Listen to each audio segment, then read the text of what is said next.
श्रावण महीने की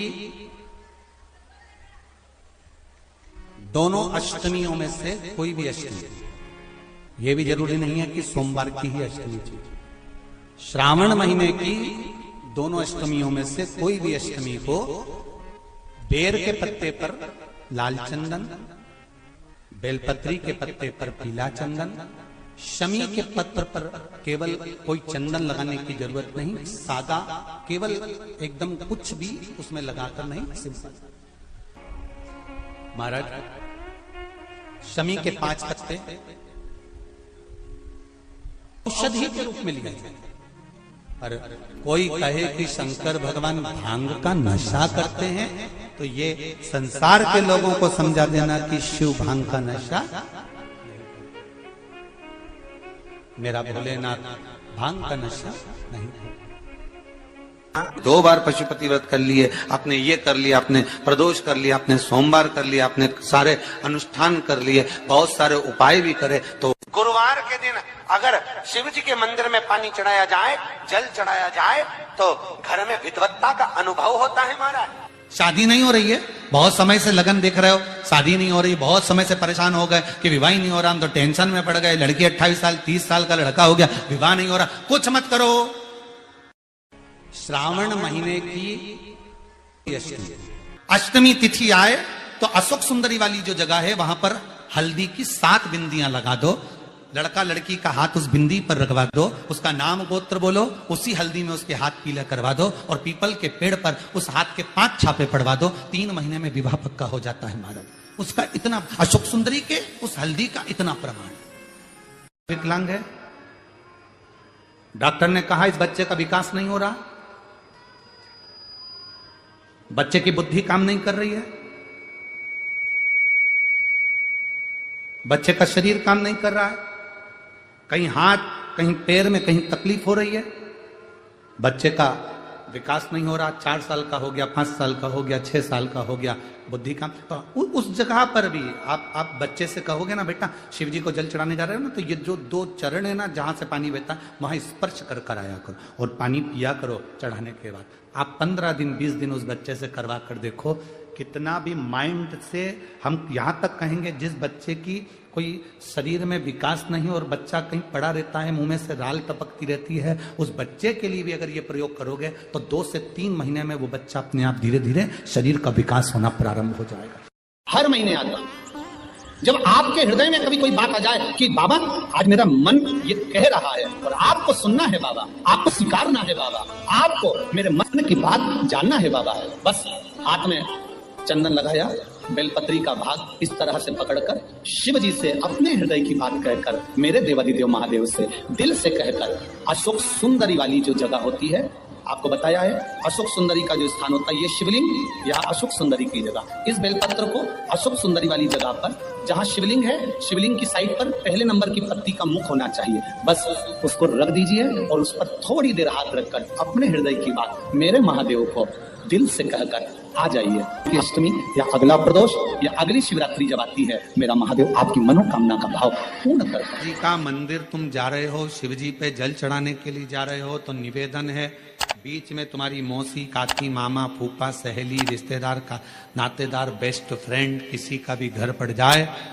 शंकर के मंदिर जाते समय और शंकर के मंदिर से वापस घर आते समय किसी के दरवाजे पर मत रुको, सीधे अपने घर पर ही रुको। भगवान विष्णु ने जाते हुए शिव बाबा को देखा, शंकर भगवान से, भगवान नारायण ने कहा आप कुछ कहेंगे नहीं? भगवान शंकर कहते हैं नारायण चिंता मत करो, ये बद्रिकाश्रम में जो आएगा चने की दाल चढ़ा कर जाएगा, चने की दाल को मंदिर के पीछे बैठकर ओम नमः शिवाय बोलकर जो नारायण को समर्पित करेगा, उसके मनवांचित फल को मैं 3 महीने में पूरा कर दूंगा, उसके मन की कामना को मैं 3 माह में पूर्ण कर दूंगा। आज भी नियम है, चने की दाल को लेकर जाते हैं, बद्रिकाश्रम के मंदिर के पीछे बैठकर चने की दाल को लेकर ओम नमः शिवाय का जाप करते हैं, 7 बार ओम नमः शिवाय बोलकर चने की दाल वापस घूमकर भगवान विष्णु को समर्पित करी जाती है, तो 3 महीने में मनोकामना पूरी हो जाती है। उस चने की दाल का इतना।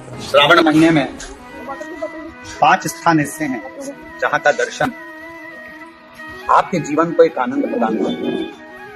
पहला है बेलपत्र के वृक्ष के नीचे जाकर ऊपर की ओर मुख कर बेलपत्र का दर्शन करें। यह आपको जीवन में सुख प्रदान करेगा। दूसरा है शिवालय के नजदीक में पहुंचकर भगवान शंकर के शिखर का दर्शन करना।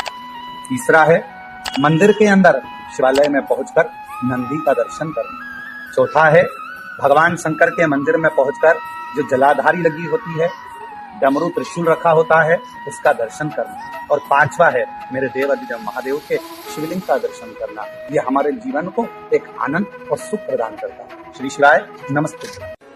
अगर कोई व्यक्ति मंदिर में बेलपत्र चढ़ा हुआ है और बेलपत्र उसने एकत्रित कर लिया मंदिर के अंदर ही, और मंदिर में बेलपत्र एकत्रित कर कर धागा लिया और उस कच्चे धागे में, उस कच्चे धागे के अंदर अगर उस बेलपत्र की डंडी को पीछे से उसने एक एक साधारण सी गांठ लगाकर उस बेलपत्र की माला को सिद्ध कर लिया, हल्की सी कच्चे सूत की गांठ लगाते लगाते मंदिर की चढ़ी हुई बेलपत्र को, शंकर पर चढ़ी हुई बेलपत्र को, शंकर की चढ़ी हुई बेलपत्र को ही उसने गांठ लगाकर जब माला सिद्ध कर ली और सिद्ध कर कर अगर वही माला भगवान शंकर को अर्पित कर देती है तो कहते हैं कि हमारा फिर पुनर्जन्म होता ही नहीं है। इस संसार सागर से हमारी मुक्ति हो ही जाती है, पुनर्जन्म से हम छूट जाते।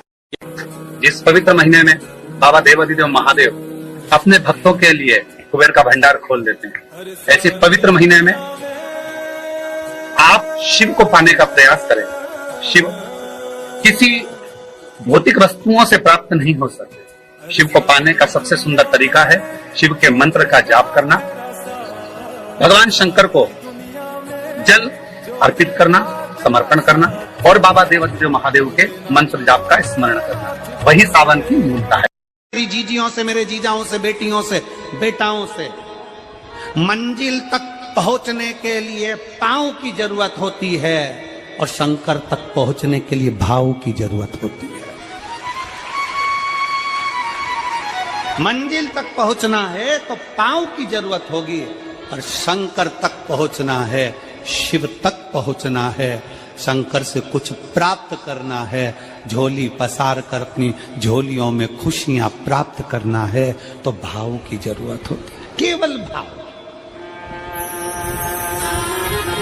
आप कितने धनपति हैं, कितने करोड़पति, कितने सत्तापति, कितने वैभवपति हैं, कितना आपके पास में वैभव है, कितना धन है, कितनी संपदा है, वो कोई मायना नहीं रखता। आपका भाव कितना है, शंकर जी के प्रति आपका दिल कितना है, भगवान शंकर के प्रति आपका भाव कितना है, वो देखा जाए।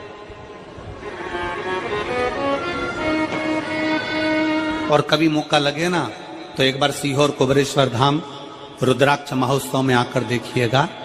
हीरे की चूड़ियां पहनने वाली मेरी जीजियां जिनके घर में 10-10 नौकर काम करते हैं, वो भी कुबेरेश्वर धाम में बर्तन मांजने की सेवा करती हैं, आकर सेवा में लगी रहती हैं, भोजन बनाने की सेवा करती हैं। जिनके घर में 10 नौकर लगे हैं वो कुबेरेश्वर धाम में आकर बाबा की सेवा में लगती हैं। उनसे पूछो कि तुम क्यों सेवा करती हो, उनसे पूछो कि तुम यहाँ आकर क्यों करती हो सेवा, तो वो कहती हैं हम साल में एक बार बाबा के धाम आते हैं और कुबेरेश्वर बाबा के यहाँ आकर सेवा कर कर जाते हैं। साल भर कुबेर भंडारी इतना देता है कि हमारी सेवा के लिए 10 नौकर लाकर खड़ा कर देता है। ये उसकी कृपा, ये उसकी उदारता, ये उसकी दया। शंकर भगवान ने पूछा कौन सा रूप, तो कि जो मैं बचपन में भजती थी, जो मैं बचपन में भजती थी, जिसको मैंने बचपन में दर्शन किए हैं, छोटा सा शिवलिंग, छोटा सा शिव, ठीक है, छोटा सा शिवलिंग का रूप शंकर भगवान रखने को तैयार है, ठीक है। शिवजी ने पूछा कि मुझे उठाएगा कौन। पार्वती जी मुस्कुरा कर कहती हैं सुनो भोलेनाथ, आप अगर अपने असली स्वरूप में बैठते हो ना तो दुनिया का कोई तुम्हें तिल भर नहीं हिला सकता, पर जब तुम छोटे से शिवलिंग के स्वरूप में हो जाते हो तो कोई बच्चा भी तुम्हें गोदी में ले लेता है, क्योंकि वो आपको भोला मानता है, वो आपको भोला मानता है, वो आपको भोला समझता है, सरल सहज।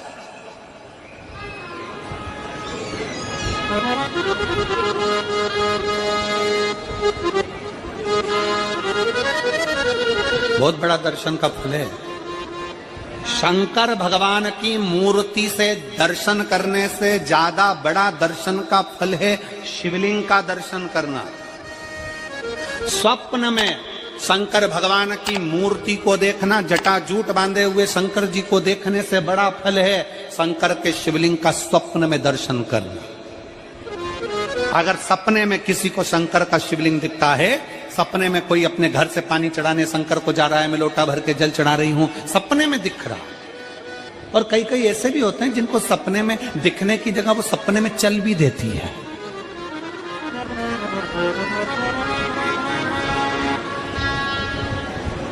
तो महाराष्ट्र में कथा थी तो वहां एक पत्र आया था, एक भाई ने लिखा था, मेरी पत्नी से मैं बहुत परेशान हो गया हूं। उसका नाम हमें स्मरण में नहीं है, सिरपुर की कथा में वो पत्र था। तो उसने लिखा मैं अपनी पत्नी से परेशान हो गया हूं। तो उससे हमने एकांत में बुलाकर पूछा, भाई ऐसा क्या हो गया, बता तू क्या हुआ। उसका फोन नंबर था, उसको फोन लगवाया, पूछा क्यों परेशान हो गया। उसने कहा मेरी पत्नी रात को चिल्लाती है, बोल बम का नारा है बाबा एक साथ। कभी कभी सपने में बैठकर चिल्लाती रहती है, ऐसे बैठ जाएगी और चिल्लाएगी श्री शिवाय नमस्तुभ्यं, श्री शिवाय नमस्तुभ्यं।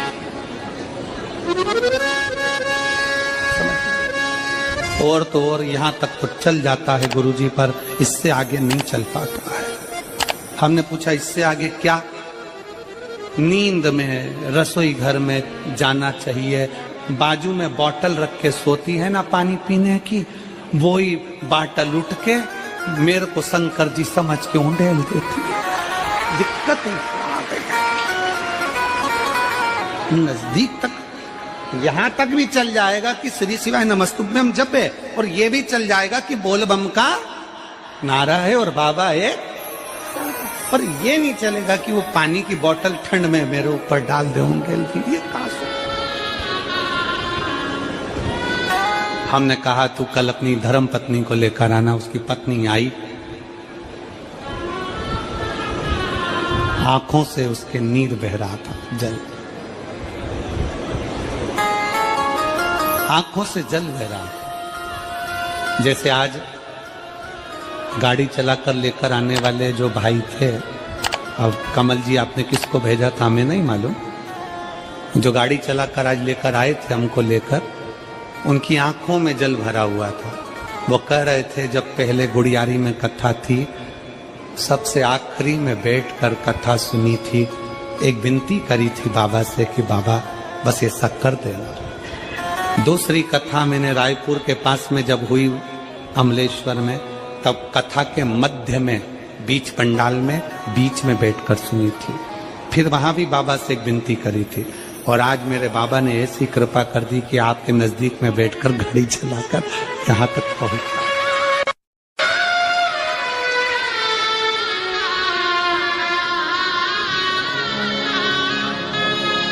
शिव कृपा।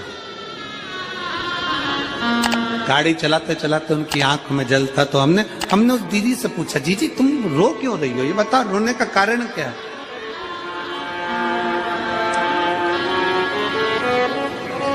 कहने लगी गुरुजी आपका इतनी नजदीक से दर्शन हो गया। हमने कहा जी एक बात सुन, आज बड़ी प्रसन्नता से कहते हैं कि किसी गुरु का दर्शन जब होता है तो आंखों से नीर बहता है। भगवान से प्रार्थना करना कि एक बार उसका दर्शन हो जाए तो हमारी जिंदगी उसकी हो जाए, उसका दीदार। कितनी आतुरता थी मेरे राम जी की। राम जी ने शिवलिंग की स्थापना जब रामेश्वर में करी, उसके पहले राम जी ने हनुमान जी से कहा जाकर कैलाश पे से शिवलिंग लेकर आओ। रामचरितमानस का स्मरण करिए, जाओ कैलाश पर से शिवलिंग लेकर आओ, मुझे यहाँ पर पूजन करना है। राम जी ने हनुमान को शिवलिंग लेने भेज दिया। रामेश्वर धाम में राम जी इंतजार कर रहे थे, तभी हनुमान जी तो गए थे शिवलिंग लेने के लिए, और मां जानकी ने शिवलिंग का निर्माण कर दिया। राम जी ने शिवलिंग का निर्माण कर दिया, जानकी जी ने शिवलिंग का निर्माण कर दिया। मतलब शिव जी को प्राप्त करने के लिए क्षण की भी देरी नहीं करना चाहिए, तुरंत हनुमान जी शिवलिंग लेकर आए, हनुमान जी की आंख में जल, हनुमान जी बोले प्रभु वो, हनुमान जी बोले नाथ मेरे को शिवलिंग लेने भेजा था और मैं शिवलिंग लेकर आया, उससे पहले आपने रामेश्वर धाम की स्थापना कर दी, अब मेरे शिवलिंग का क्या होगा जो मैं लेकर आया। राम जी मुस्कुराकर बोले रे हनुमान, शंकर के शिवलिंग की पूजन में तो देरी करना ही नहीं चाहिए, जैसा बन जाए वैसा बना लो, जैसी पूजन हो जाए वैसी कर लो, जैसी आराधना हो जाए वैसी कर लो, तो मेरे शिवलिंग का क्या होगा। राम जी ने कहा चिंता मत करो हनुमान, इस शिवलिंग को मैं ले जाकर स्थापित करता हूं।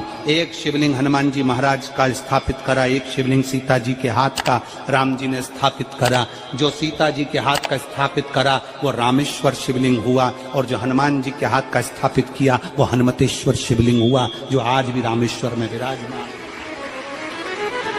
भगवान राम जी ने कहा सुनो हनुमान, जो रामेश्वर का दर्शन करने के लिए आएगा, रामेश्वर बाबा पर जल चढ़ाएगा, गंगोत्री से जल लेकर यहाँ पहुंचेगा, और गंगा जल जब वो रामेश्वर भगवान को चढ़ाएगा, रामेश्वर भगवान को चढ़ाया हुआ बड़े भाव से थोड़ा सा जल जब तक वो हनुमतेश्वर को नहीं चढ़ाएगा तब तक उसके 12 ज्योतिर्लिंग की यात्रा पूर्ण नहीं होगी। हनुमतेश्वर ज्योतिर्लिंग पर भी शिवलिंग का रूप धारण करे शंकर जी विराजमान। भगवान के स्वरूप से बड़ा शिवलिंग, और जितना पूजन का मौका मिल जाए, कोई कह दे ना, हमसे कोई कह दे किसी के यहाँ जाओ और कोई कह दे कि गुरुजी हमारे घर के मंदिर का दर्शन करिए, सबसे बड़ी खुशी हमारे जीवन की। ऐसा लगता है अंदर फुलझड़ियां फूट गई, उसमें भगवान शंकर का दर्शन होगा, उसमें लाडले ठाकुर का दर्शन होगा, उसमें उनकी कुल देवी का दर्शन होगा, उसमें देवता का दर्शन होगा। परिवार से मिलेंगे बाद में, पहले मिलो अंदर विराजमान शिव से। कई बच्चे गले में रुद्राक्ष पहने रहते हैं ना, कई बच्चे, कई बेटियां, कई माताएं अपने गले में रुद्राक्ष पहनी रहती हैं, कई मेरे भाई अपने गले में रुद्राक्ष पहने रहते हैं, और बच्चे के गले में जब रुद्राक्ष का दर्शन होता है तो ऐसा लगता है कि शंकर इसके साथ कदम से कदम मिलाकर चल रहा है। पहले हम उस रुद्राक्ष को नमन करते हैं। जिसके गले में रुद्राक्ष होता है पहले हम उसको नमन करते हैं, क्योंकि उसके गले में शंकर स्वयं विराजमान है, शिव उसके साथ चल रहा है।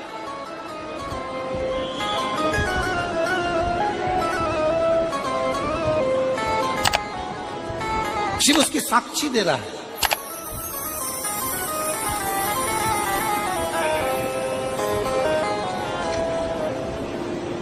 शंकर कृपा करने वाला दयालु दातार, उसकी उदारता, उसकी करुणा। एक पत्र है,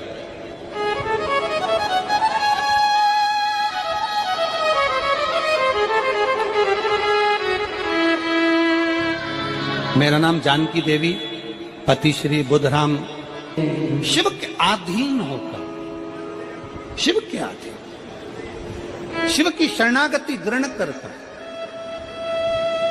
शंकर की, हम शिव के अधीन होकर क्या देगा शिव, क्या प्रदान करेंगे भगवान शंकर।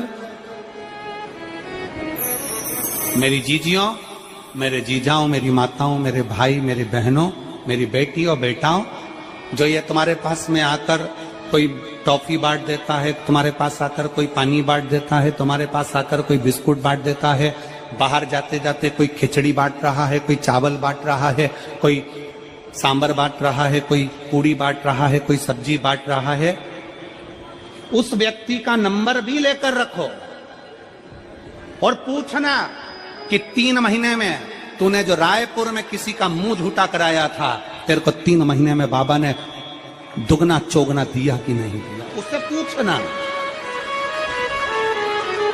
कि उसने प्रदान किया कि नहीं किया।